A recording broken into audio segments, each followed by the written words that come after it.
ಇಂದು ವಿಜಯದಶಮಿ ಅಲ್ಲೇನು ಇಂದೆಲ್ಲ ನೋಡಬೇಕು.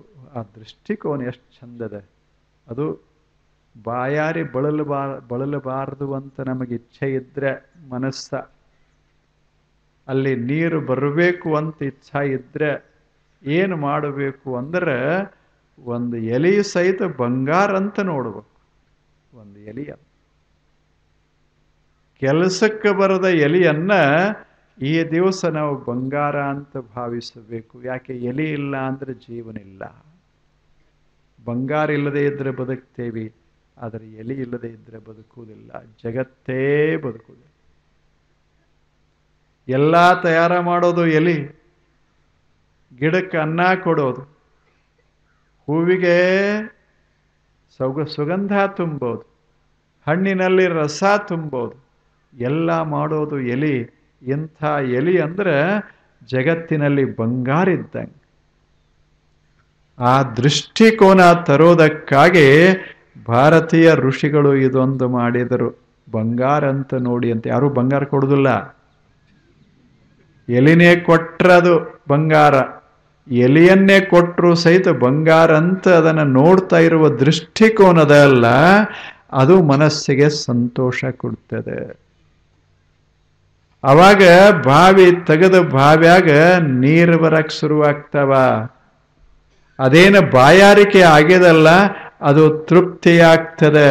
ಅದಕ್ಕೆ ನಿಮ್ಮ ವಿಜಯದಶಮಿ ಎಂದ ಎಲೆ ನೋಡಿ ಇಷ್ಟ ಆನಂದ ಪಡಬೇಕು. ನಾನು ಭಾರೀ ಸಿರಿವಂತ. ಉಳಿದ ಹಬ್ಬ ಏನು ಯಾಕಿರೋಲ್ಲ ಯಾಕೆ?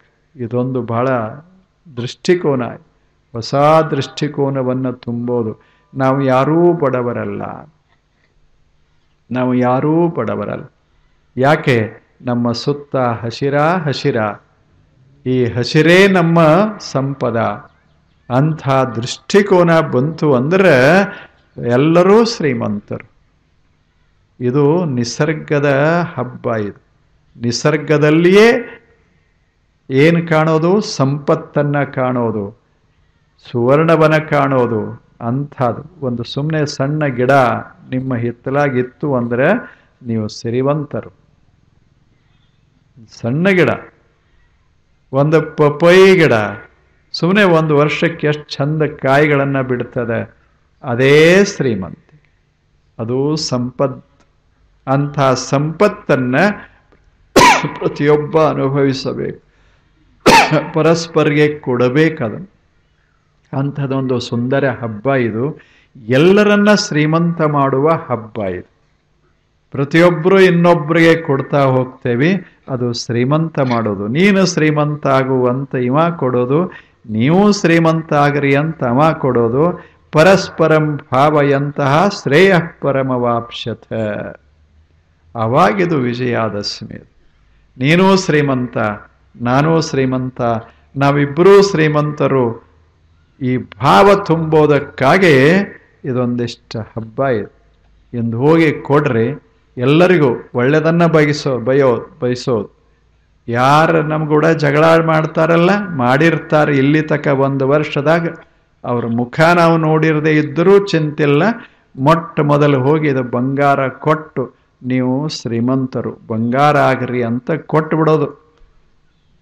ಅದು ದೊಡ್ಡ ಗುಣ, ಅದು ಭಾವ ಬಂಗಾರ. ಭಾವನೆ ಹೇಗಿರಬೇಕಂದ್ರೆ ಎಲ್ಲರೂ ನಮ್ಮವರು. ಅಂಥ ಸುಂದರ ಭಾವ ಬೆಳೆಸೋದಕ್ಕಾಗಿ, ನಿಸರ್ಗದ ಪ್ರೇಮವನ್ನು ಬೆಳೆಸೋದಕ್ಕಾಗಿ, ಅಷ್ಟೇ ಅಲ್ಲ ಎಲೆಗಳ ಮಧ್ಯ ಸಂಪತ್ತನ್ನು ಕಾಣುವುದಕ್ಕಾಗಿ ಇದೊಂದಿಷ್ಟು ಹಬ್ಬ. ಅದನ್ನು ತಾವೆಲ್ಲ ಇಂದ ಆಚರಿಸ್ತೀರಿ. ನಿಮ್ಮ ಹಬ್ಬ ಬಹಳ ಚೆನ್ನಾಗಿ ಆಗಲಿ ಅಂತ ಹಾರೈಸಿ ತಮಗೆಲ್ಲ ನಮಸ್ಕಾರ.